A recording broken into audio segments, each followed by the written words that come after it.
ઓખા નજીક દરિયામાં સમિયાણી ટાપુ પાસે માછીમારી બોટમાં અચાનક આગ લાગતા ખળભળાટ મચી ગયો હતો। ઘટનાની જાણ થતાં જ ઓખા મરીન પોલીસ તાત્કાલિક ઘટના સ્થળે પહોંચી ગઈ હતી। પોલીસની સમયસર કામગીરીથી બોટમાં રહેલા તમામ 6 ખલાસીઓને સુરક્ષિત રીતે બચાવી લેવામાં આવ્યા હતા। ત્યારબાદ બોટને બીજી બોટની મદદથી ઓખા કિનારે લાવવામાં આવી હતી। મોડી રાત્રે આગ વધુ ભભૂકતા નેવીના સ્ટાફ ઓફિસર વિનોદ કુમાર દ્વારા મીઠાપુર ટાટા ફાયર બ્રિગેડને જાણ કરવામાં આવી હતી।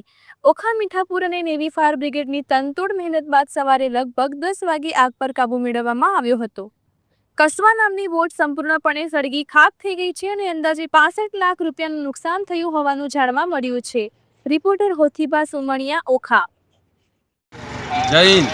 ટાટા કેમિકલ લિમિટેડ માંથી ફાયરમાંથી 3 વિક્રમજી સુપરવાઇઝર જો અમને ટાટા કેમિકલમાં વિનોદ કુમાર નેવીવાળા સાહેબનો ફોન આવેલો 8:15 વાગે કે ઓખા આગળ આપણે નેવીની જે છે કેન્ટીનની સામે ઓખામાં આપણે બોટમાં ફાયર થઈ છે, બરાબર। અમે ત્યાં આવીને જોયું તે બોટમાં આગ લાગેલી હતી।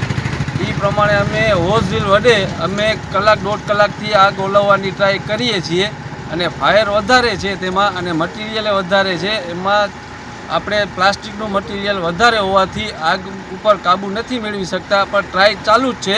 અડધી આગ ઓલવી નાખેલ છે અને હવે થોડીક જ બાકી છે। અમે ટ્રાય અમારા ટાટા કેમિકલ દ્વારા અમારા ફાયર સ્ટાફ દ્વારા ચાલુ જ છે આગ ઓલવવાનું અને આપણે ઓખા નગરપાલિકા અને નેવીવાળાની ગાડીને પણ ચાલુ જ છે, એ લોકોએ પણ મહેનત ચાલુ જ છે એ લોકોની આગ ઓલવવામાં। એટલે અમારો પ્રયત્ન ચાલુ જ છે આગ ઓલવવા માટે અને આગ ઓલવાઈ જશે એટલે અમે ટ્રાય કરીએ જ છીએ, બરાબર।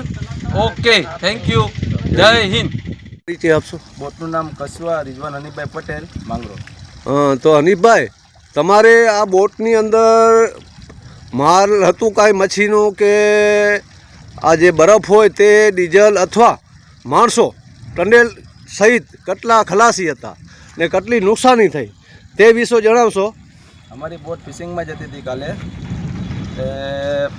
માલમાં કંઈ હતું નહીં। 6 ખલાસી સાથે હતા। ખલાસીને કોઈ નુકસાન નથી।